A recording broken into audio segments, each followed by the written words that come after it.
Hey everybody, welcome to Hope for Our Times. Hey, guess who's joining me today? You probably already figured it out because you already saw it in the thumbnail.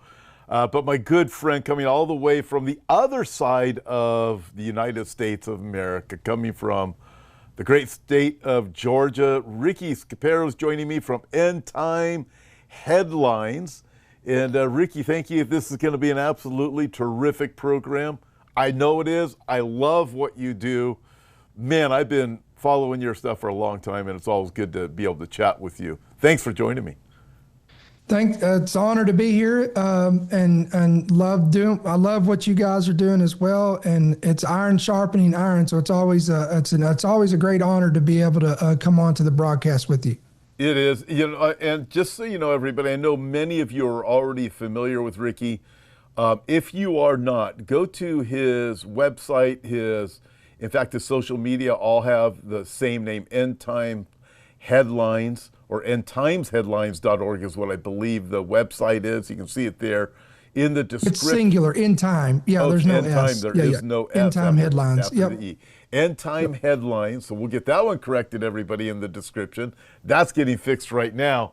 But with that, I absolutely love all the different things you bring, the insight you bring.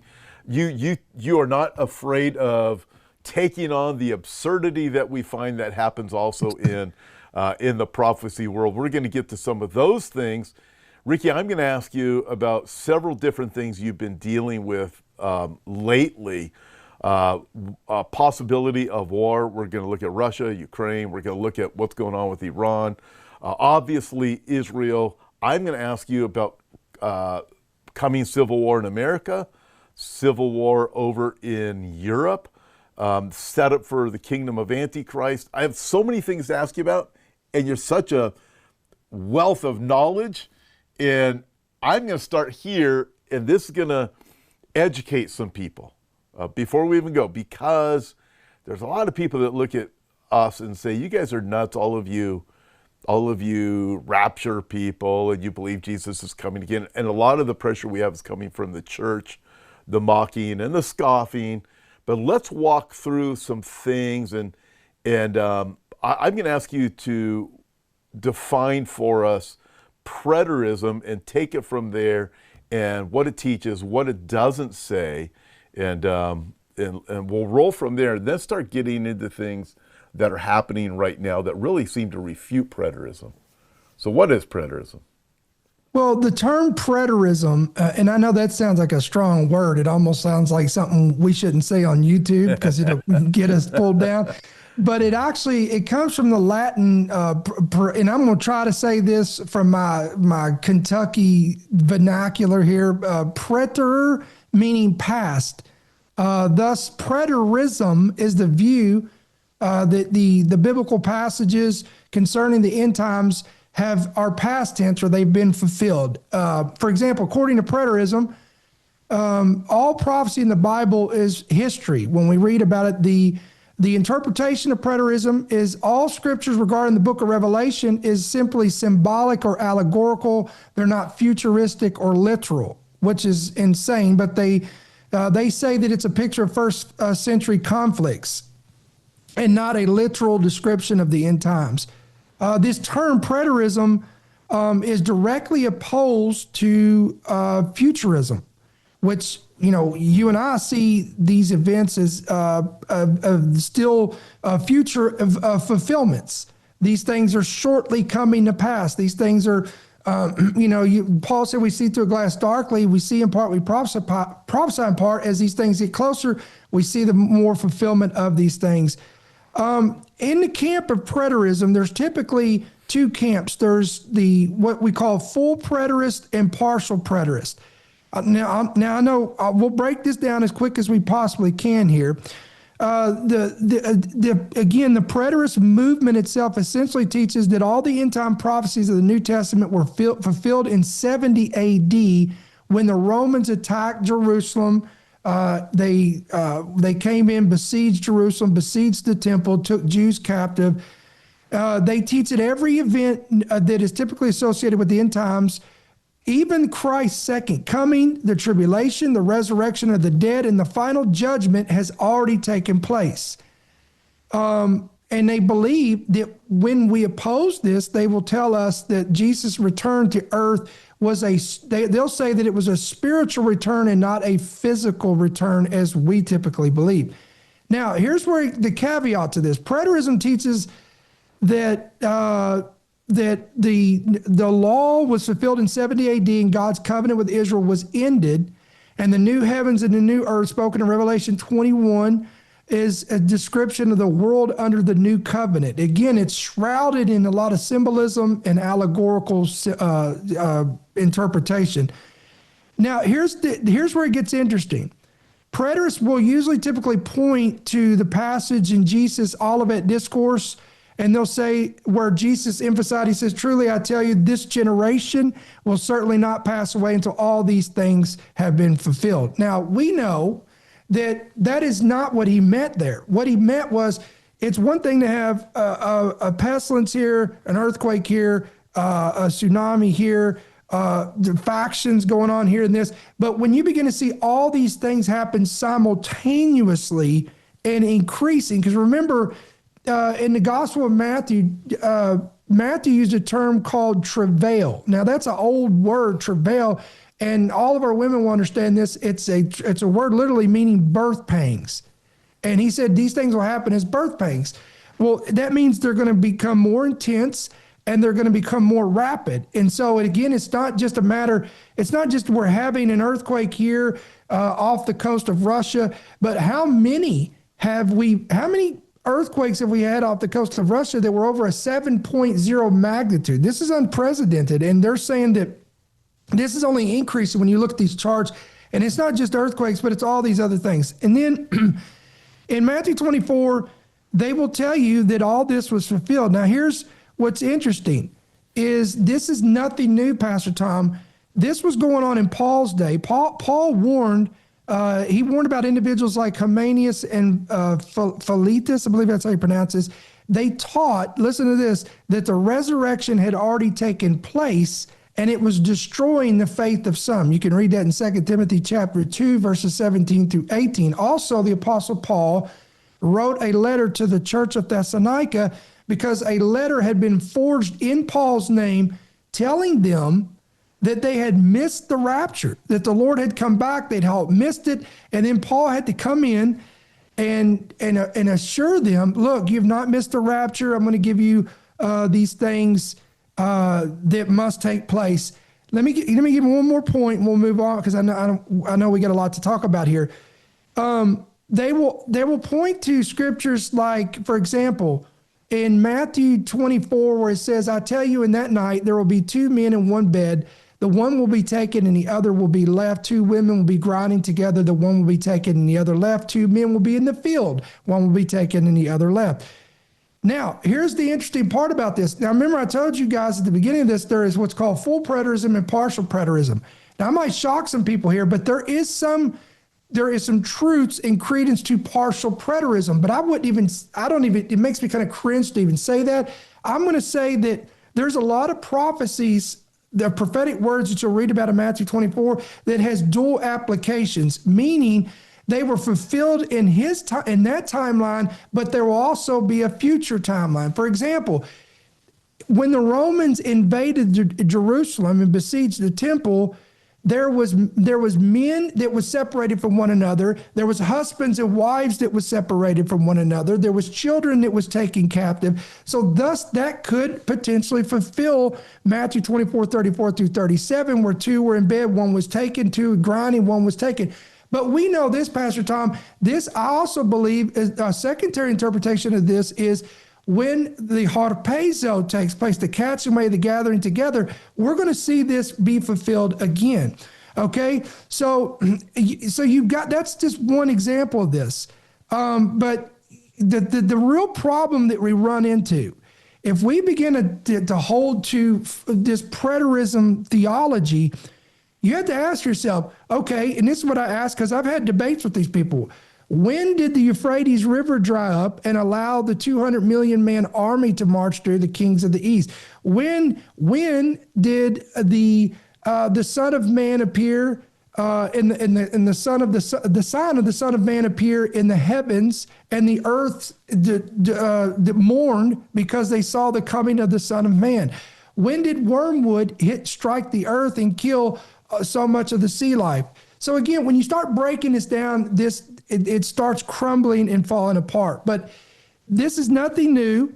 Solomon said that which was is that which shall be. This is the same. This doctrine has been around for thousands of years. It was during the times of the apostles, and Paul addressed it in his day, and it's resurfacing just like date setters, Pastor Tom. I was shocked when I did a research on this, went all the way back, and date setting is just as old. That stuff was around even in the times of the apostles, and it blows me away that that the body of Christ still gets suckered in and falls for this stuff even today.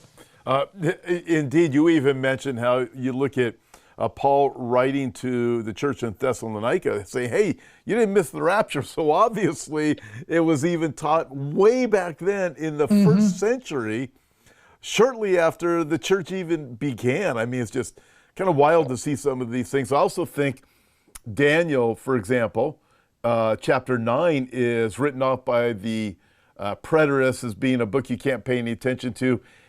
But there in Daniel, Gabriel tells Daniel, hey, here's 6 reasons why the 70th week must be fulfilled, to bring an end to transgression, an end to sin, bring in all righteousness, seal up vision and prophecy, anoint the most holy. You have these reasons. Well, when did that ever take place? Has there been an end of sin in Jerusalem in 70 AD, which is often taught, as you mentioned, when Rome came in? Well, the Jews didn't stop sinning. The Gentiles sure didn't stop sinning. Plus, all these things are global. All right, so that kind of gives people a background of that thought. By the way, I have a different interpretation of the 200 million man army coming across. Yeah, we've talked about that. Yeah. We can get into it later if we want to. Yeah. But that has no bearing on what we believe about the second coming of Christ, the rapture, our salvation, or any of those things. It's a fun topic to talk about, though. It is. All right. So let's get into this. All right. So we look at preterism. They're saying things have been fulfilled. However, if a person, Ricky, takes the book of Revelation and realizes, wait a minute, we can see this literally coming about.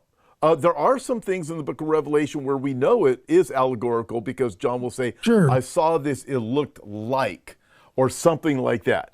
The rest of it, there is actually 144,000 Jews. John doesn't say they appeared like it. They were wearing kippahs or something. It's not that. No, these were.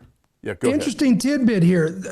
A lot of pastors discourage from reading the book of Revelation, and one of the arguments they propose is it's too shrouded in symbolism and it's too confusing. And they say, and their argument is, why didn't John if this was quote unquote literal, then why didn't he speak plainly? Well, if you do some research on this, it's abundantly obvious why John could not write down literal destruction of certain things like Rome and the dragon and the Jewish people. The reason why he uses symbolism, Pastor Tom, is because we have to remember in 95 AD, John, the Revelator, was exiled to the Isle of Patmos in Rome. Rome was the leading superpower of the world. And if John would have written anything of a negative connotation towards Rome, they would have never allowed this guy to come off the island. I mean, they tried to kill this guy, boiled him in oil, but God preserved him supernaturally so he could write the book of Revelation. So you have to realize that the reason why John used symbolism is for those who have ears to hear, come on somebody, can hear, and those who has eyes to see can see. We're talking about spiritually minded. And all symbolism in the Bible is not going to contradict one another. When we talk about a lamb, who do we think of? Christ. We talk about a dragon. What do you think of? You think of Satan. Why? Because there's what's called in theology the law of first mention. So the reason why John had to shroud this in so much symbolism is simply because that was wisdom from God, and the man would have never, the book of Revelation would have never went into circulation because the Roman Empire would have they would have destroyed it. They would have called and they would have called it propaganda. But when he's drawing a big red dragon attacking a woman that's pregnant in the heavens, and he's using all his symbolism, they probably thought this guy had lost his mind. They're like, just leave this guy alone. We've already tried to boil him in oil, didn't kill him. Now he's just lost his mind. Whatever, he's over here writing something or whatever. I mean, does that make sense? I think it makes sense. It totally does. Plus, a couple of other things. When John is writing about the 7 churches in the book of Revelation, each of them is dealing with the Roman Empire in their own way. And 5 of them were basically going along with whatever Caesar wanted. They were, as far as their faith went, they were compromisers, they were dead, and they really were, as a whole, putting Caesar above Jesus. They go, well, we worship Jesus, however, but it was the 2 churches that pushed back against Rome that got in trouble with Rome. It was Smyrna and Philadelphia. And they were small in number. They were pushing back. They refused to give Caesar what Caesar wanted. They were the ones that were persecuted. And John, obviously, they tried to kill him, as you said, put into this boiling oil. Something else that I find fascinating, I was asked this question recently, Ricky, about why, when it comes to Bible prophecy, just like you said, why didn't God make it more clear than it is? And I said, well, if you think of it like this, because when you and I read it, it's like you can't not see it, right? But when Jesus was talking to the disciples, and the disciples said, why do you speak to them in parables? Well, they're not going to be able to hear it. And then, it goes into the whole description there of why, but it has been given to the people of God to be able to understand these things. Hence, you have in Daniel chapter 12, the wicked will continue to do their wickedness, and they will see it, but they will not understand. The wise will see it, but they will understand. So it's the same principles. Like, I mean, for us, it's like you look at Bible prophecy, you go, how can you not see it?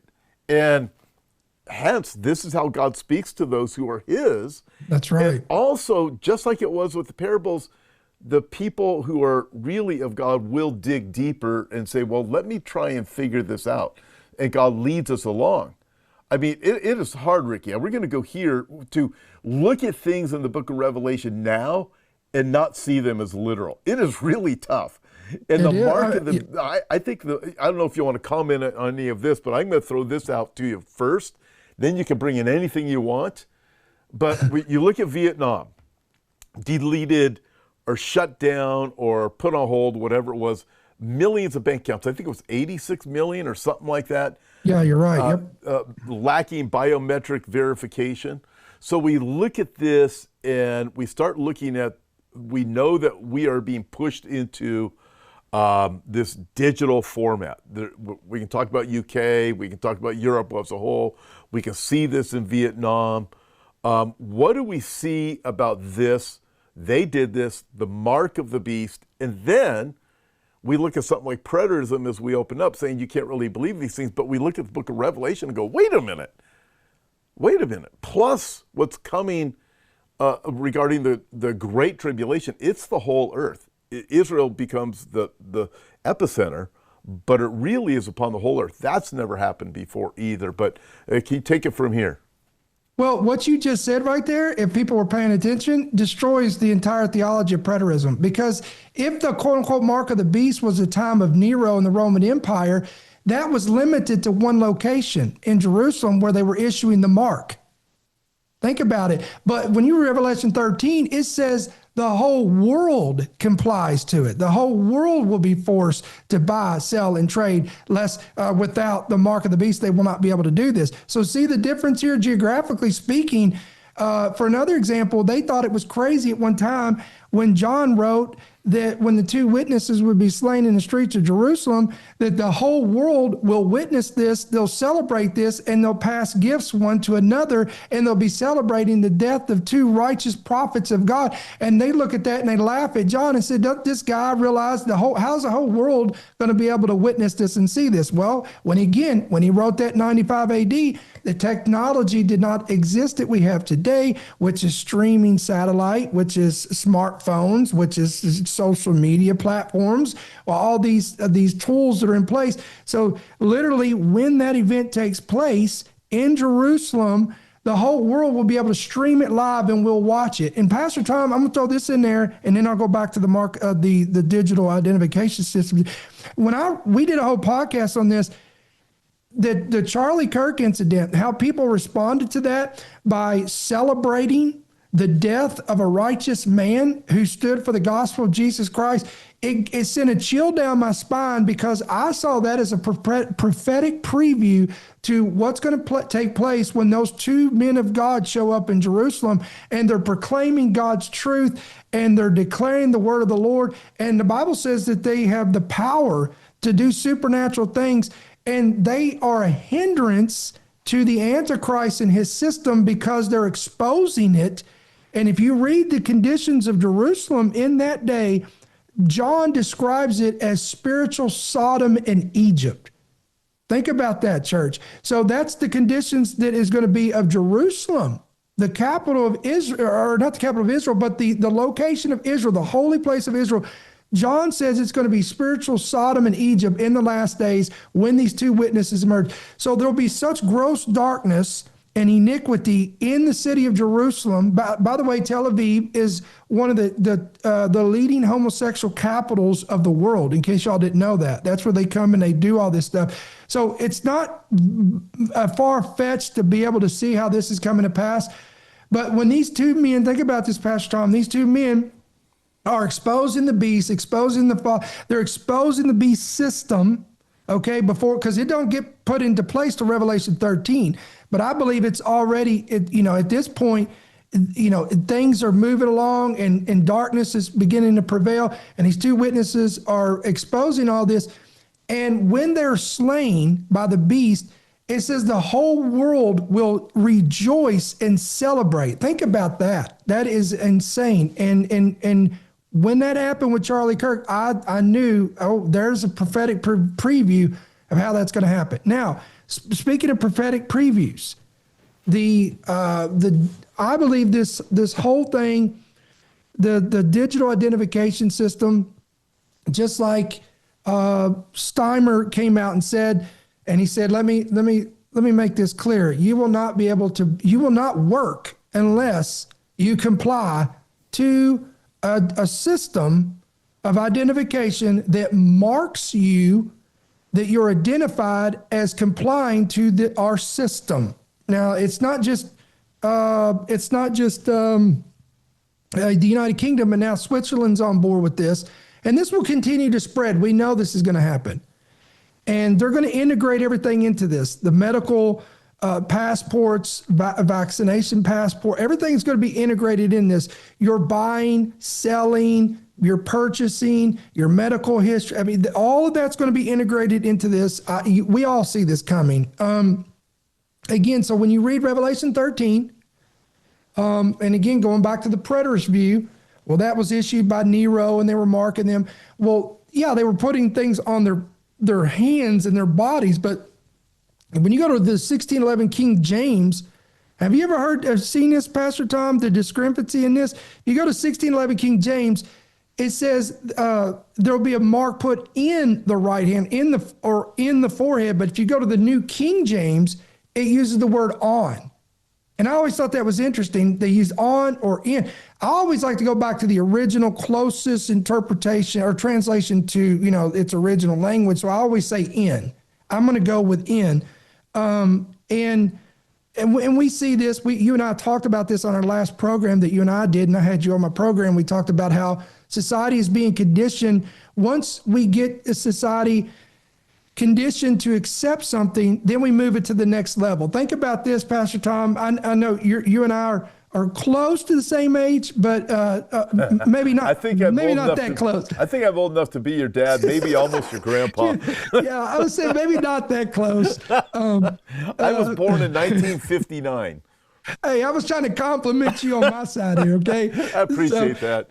Yeah, yeah. So, well, now you don't make me. Oh, yeah, yeah. When you remember when credit cards came out, and we had a whole generation, it was like, oh my gosh, this is the mark of the beast. And then the barcodes came out. Oh my gosh, this is the mark of the beast. But watch this.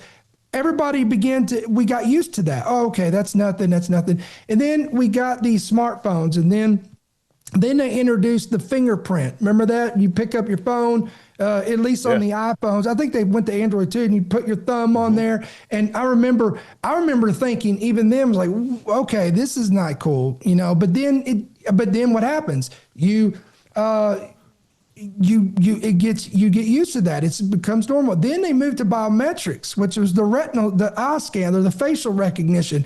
Now, what's the next step? What's the next step after this? The next step after this is the envision of your folks like Bill Gates, Peter Thiel, Sam Altman, Larry Ellison, Elon Musk. All of these guys have an envision of a future that eliminates these pesky smartphones, because who wants to have something in your hand and have to carry it in your pocket? So instead, we're going to replace that with, according to Bill Gates, a digital tattoo. They'll have all this information.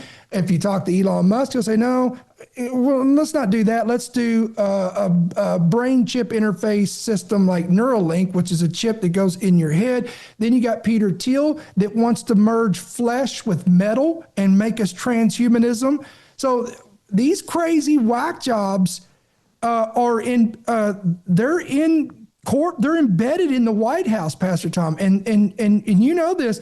Our current president, we love a lot of the things he's done, but this is the one thing, like I said before, this is the thing that bothers me, because President Trump got up and said, we're going to lead artificial intelligence in America, whatever it takes, we're going to do that. And I'm like, wow. And Stargate, you guys do the research, look up Stargate and their envision of what they're going to do, these database systems, what they're going to do in the medical field, and a tailor-fit jab that will be tailor-fit, all with the help of artificial intelligence and super artificial intelligence. So where is that all leading us to, Pastor Tom? The beast system, not just the mark of the beast, but I believe these, and I've said this before, Revelation 13, the false prophet, read it, it says that he will choose people in the earth that will create this image of the beast.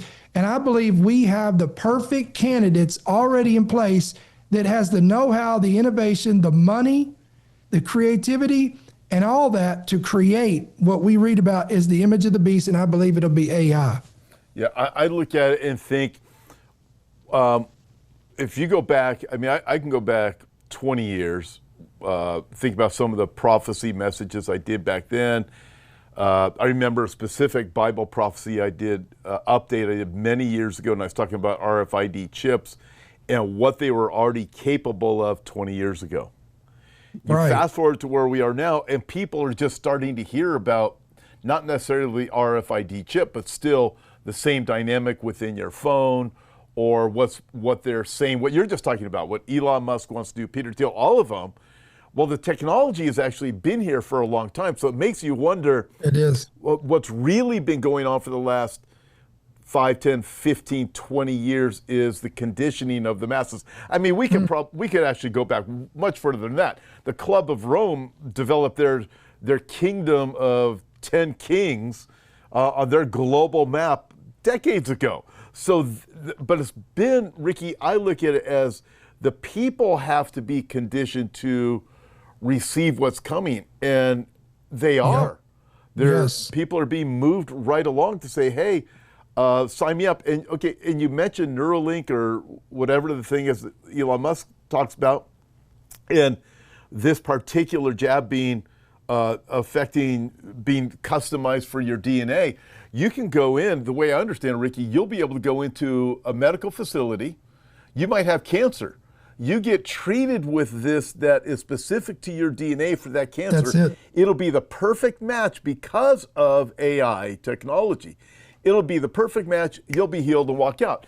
And Elon Musk has already said the lame will walk, the deaf will hear, the blind will see. It. Well, that's what Jesus did. And so they'll be able to say, no, we've got it all figured out. Jesus just knew the black magic stuff, so he figured it out 2,000 years ago. But with science, we got this globally now. So the enticement for the mark of the beast, I'm thinking over the next few years, is going to grow significantly with the carrot. People wanting to say, sign me up. Yes, sir. If you sign up, guess what? Who knows? It might be part of this lie, Ricky, where the serpent, the dragon, as you mentioned earlier, says to Eve in the garden, Eve, did God really say that? He knows that when you eat of the fruit of that tree in the midst of the garden, you'll be like God. And you'll live forever. You won't surely die. So when you look at this, you'll have knowledge like God, and you won't surely, he knows you won't surely die. So when you look at it, you start to go, this is what these are promising. But man, who is not, if you're paralyzed, Ricky, wouldn't you say, well, of course I want to walk. But you have to worship the beast and receive his mark if you want to be able to walk again if you're paralyzed. So the enticement's going to be off the charts. And how many of those 90s end time apocalyptic movies were based on that premise? I remember some of these. I remember when I first got saved and gave my heart to the Lord in 2000. Of course, Left Behind just came on the scene. That was a big one. Then there was the other ones. I can't remember what it was. I think it was called The Apocalypse and Tribulation Code, and there was all these other ones. One of them actually had a VR set. I don't know if you ever seen that. They put this VR set in. It was the mark of the beast. You put this on. When they put this thing on, the Antichrist would appear to them and would entice them with the carrot. Just like you said, they were sick. He would offer them healing from their disabilities. Everything was there if they take that mark. And once they took that mark, they would die. In the movie, they would die, and they took off the headset and they were branded with this mark. And you think about that, that's what's in the book of Revelation. The word of the Lord tells us that if you take that mark, you're done. You're, as the younger my kids say, you're cooked.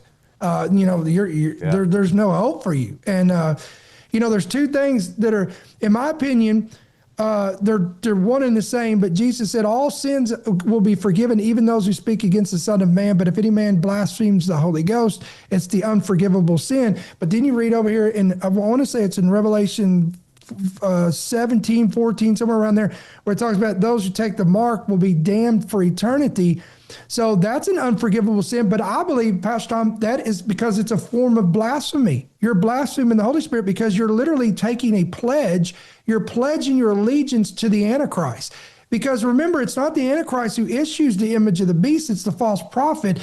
And the false prophet, now I don't know what your take is on this or your perspective on this, but I've studied this. And it's the Antichrist appears to be like a political leader who can make war with the beast. He pulls in, he starts out with a small army, he becomes great, he rises among the 10, he emerges as a political leader, and he has an army that he creates. But then you read, when you study the false prophet, it's a man, he's a lamb, so he presents himself as a false Christ or a Messiah, but he has two horns. And some speculate in theological circles that he'll merge two major religions together, and he'll create a false religion that, according to John, 1 John, 2 John, they will deny that Yeshua is the Messiah. They'll deny that he's the Son of God. And because remember, there's all these blasphemies written on the Antichrist. So whatever the religion is of the Antichrist and the false prophet, it will deny, of course it's going to deny Jesus was the Son of God, because this is how the Antichrist is going to set in the temple. By the way, Revelation 11, that there will be a third temple constructed. He will set in that temple in 2 Thessalonians. And what does it say? He declares himself as God. So that, in my opinion, I believe the mark of the beast is going to have a religious affiliation to whatever the religion is of the Antichrist, the false prophet, and that beast system. I would agree. And when I take that with Daniel chapter 11, for example, and Revelation chapter 17, where you have this harlot system that I believe has been around since the beginning, and it spilled the blood of the saints. I believe since the beginning, it's been always after the people of God. It's all in all of the different pagan cultures. But the harlot system will be used by the 10 kings, just like a harlot. It's a fake. It's just like it's just as if a man goes and sees a prostitute, and then he does away with her. I got what I wanted. Does away with her. That's what Revelation 17 describes as using the harlot system. But the false prophet is going to be the one that I believe is at the top of this final system. They've used it. They've gotten the power that they need from using that system. The woman rides the beast, but then the woman is killed. So you see it. You go, the woman thinks she's in charge. She is not. So the whole thing flips. The 10 kings take the power, they give it to the beast, but the false prophet is the one that comes along and says, hey, this is your God. He is your God. He's your Savior. Yeah. 2 Thessalonians 2, the passage you quoted, though, that God says, I will send strong delusion among the people, and they will believe the lie because they would not receive the love of the truth. Ricky, I see all this and think it's both working together. It's this antichrist and false prophet. It's this political, military. Plus, I mean, any leader has realized you have to get control of the religion. Islam would be the perfect example. You can control the masses with this religious veneer, although I believe Islam is really a political thing, but that's another story. But you give it a religious veneer, then you can control the masses. So I believe this is what the false prophet's going to be sitting at the top of, appearing to be like a Christian leader, the two horns like a lamb, but speaks like the dragon, as you said. So it's false, absolutely false. All right, I probably talked enough. Let's go to the next thing, because you're my guest. All right. Ricky, we see threats of wars, Russia, Ukraine, Iran, all these different dynamics. Things are escalating. EU is even talking about building up more military to deal with the situation in Ukraine. Trump is saying, hey, we're going to be supporting Ukraine. Where do you see that going? And then I'm going to ask you after that about civil war, because we see in America, tensions are increasing. In Europe, they're off the charts.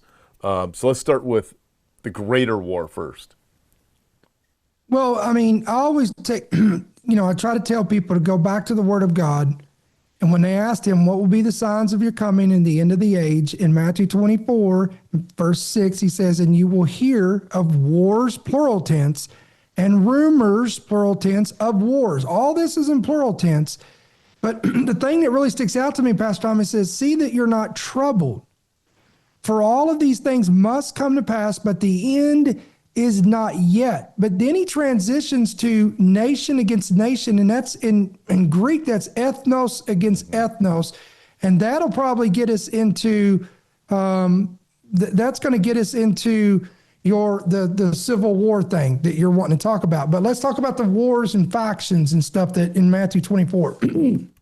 I believe based on what Christ told us, if these things happen as birth pangs, and we truly are that generation that will not pass until all these things, come to pass. Now, I know we have generations that went before us, our parents, our grandparents, and they truly thought they were the last generation. So we could be wrong, but it's hard to fathom 20 years, 30 years at the rate we're in. I mean, even Jesus said himself about the tribulation, unless those days be shortened, no flesh would survive. I mean, everybody can feel this, not just prophetic, us in the prophetic circles, but when I go outside of this, Pastor Tom, and like it's October, so next month will be Thanksgiving. I'll go down to Virginia, and we go every year and we spend time with our family, and we'll all sit around for Thanksgiving. And inevitably it always we get in these conversations, and even a lot of them individuals who they don't go to church, they don't have a personal relationship with Christ, but they can all feel that we're sitting on a powder keg. We've come to a climax. We're reaching that threshold. It's like everybody knows and they can feel this something. It's going to take one trigger event. NATO shoots down a Russian aircraft.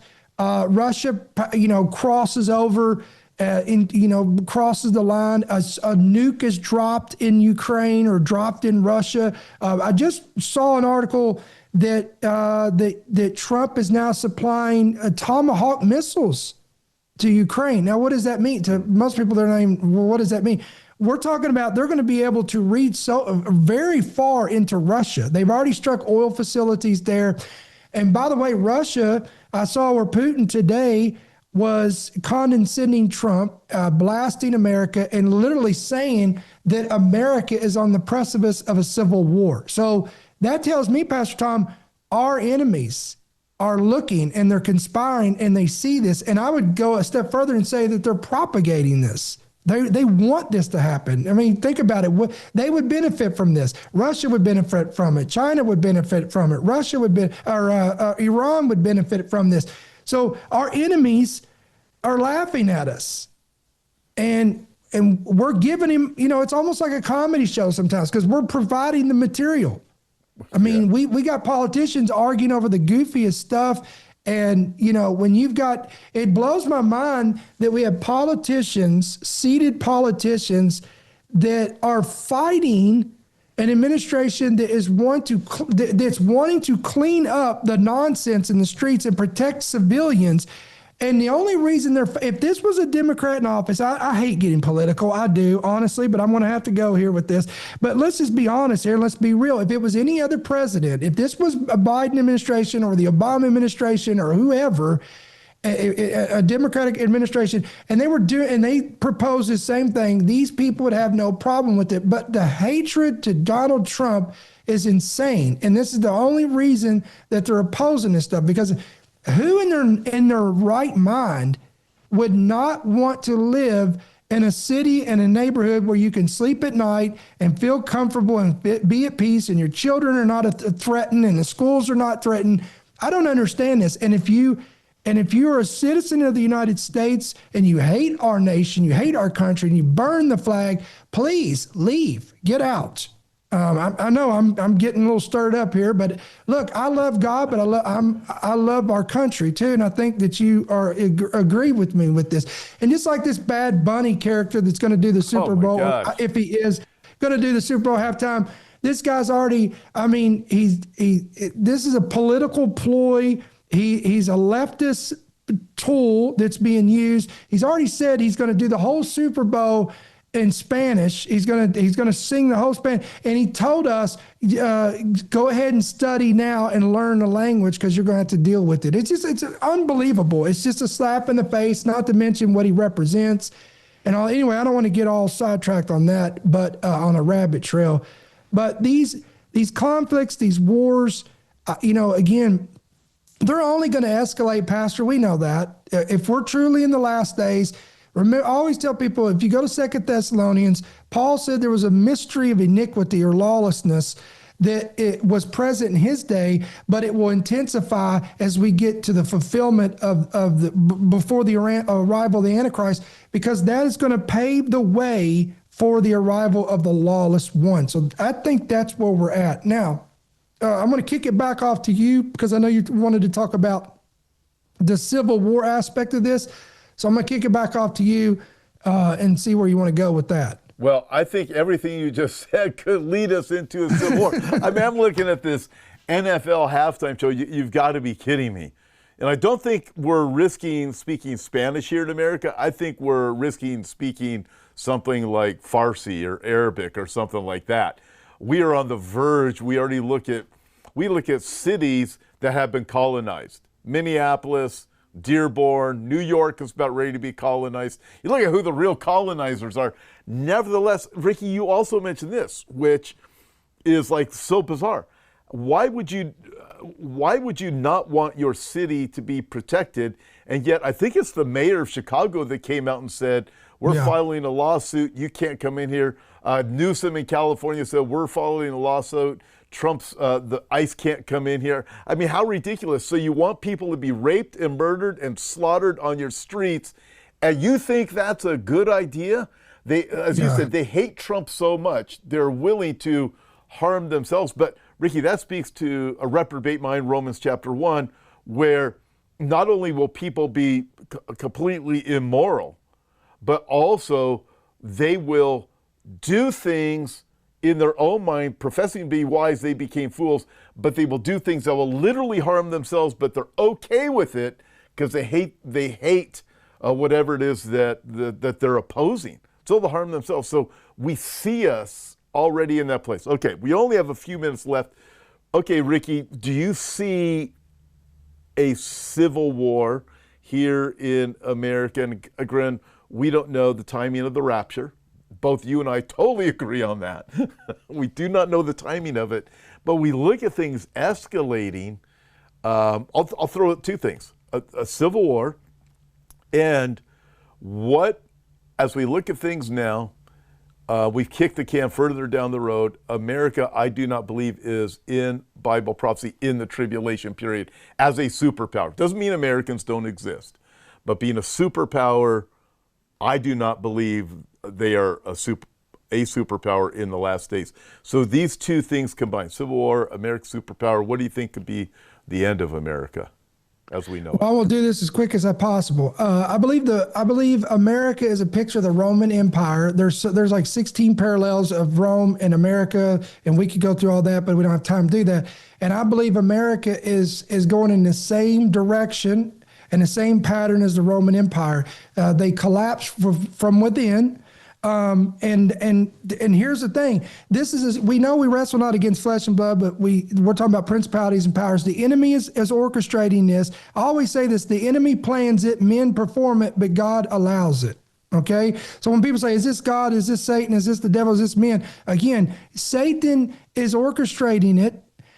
Men are performing it, but God is permitting it and allowing it. Now you say, well, why would God allow this? Because we got to remember, guys, again, it's chaos. It's chaos that produces the Antichrist. We have to get to a place. We have to get from point A to point B. And Pastor Tom, in Luke 21, if you read Luke 21, when you get down to the bottom of the passage, it says, and on earth there will be distress of nations with perplexity. And when you read that, it's basically saying this is not just an American thing, but this is Pastor Tom talked about. Look what's happening in the United Kingdom. This is happening in the United Kingdom. It's happening across Europe. It's happening even outside of when you read these stories outside of America and even outside of Europe, you're seeing countries that are they're overthrowing their government. Even in Syria, their government was on. So this is the distress of nations. That word perplexity means chaos, confusion, bewilderment. We're going to get to a place where it's the picture's like a chicken with a rooster with its head cut off, and you let it go, and it's just going all over the place. It doesn't know to go left or right and like people are scrambling to try to find answers. So this is all. It's orchestrated chaos is what I call it, because again, I believe it's going to be, this is the atmosphere that is going to manifest the Antichrist. And I base that on all kinds of scriptures. Jesus said that in Isaiah, it talks about gross darkness will cover the earth. Jesus said the love of many will wax cold. He talks about that even, we can go real deep with this, and he says, I think not that the Son of Man came to bring peace and unity, but to bring a sword. Every man's hand. He talks about a husband will be against the wife, and it's not that Jesus is out to destroy and divide homes. But we'll get to a point, guys, where the gospel is going to divide and separate. And I believe we're there, Pastor Tom. The sheep from the goats and the wheats from the tares. Remember, Jesus said he's going to allow them to grow together until the end of the age. But we who have discernment and we are born again and have the Spirit of God in us, we can discern the wheats and the tares and the sheep and the goat. Anybody, I don't care what political side of the spectrum they're on, anybody that celebrates the assassination and the death of a human being, a father of two, and leaving a widow, anybody that celebrates that, my friend, you're not on the side of the kingdom of God. That is, you're siding with the kingdom of darkness, who's out to kill, steal, and destroy. So again, it's not very difficult, guys, to begin to distinguish that and see the separation of this wheat and tare and sheep and goat. But I believe it is going to get, and I know this is, it's going to get bad. It's going to get worse, but we have a hope. We have a hope. We're a kingdom within a kingdom.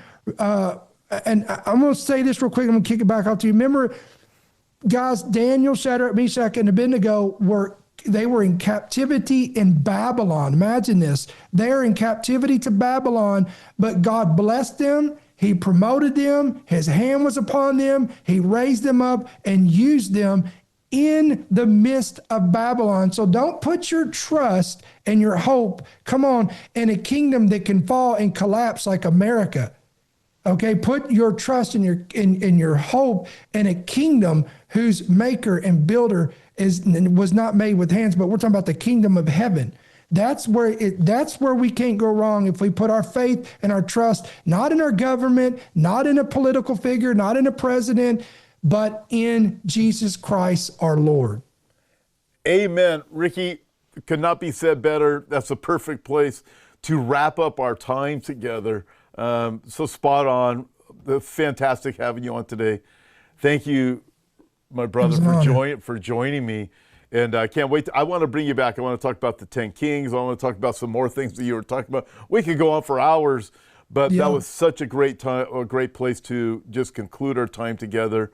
Again, everybody, you can follow Ricky. Please do, if you don't already, endtimeheadlines.org. You can also follow him on the social media platforms. On Facebook, Instagram, wherever Ricky is, wherever you'll find him. Just go look for him.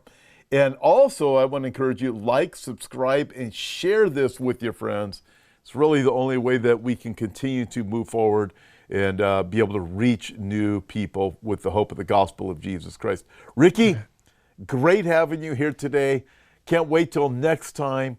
And we'll be talking to you later, everybody. God bless you. See you tomorrow. Thank you, Pastor. God bless you guys.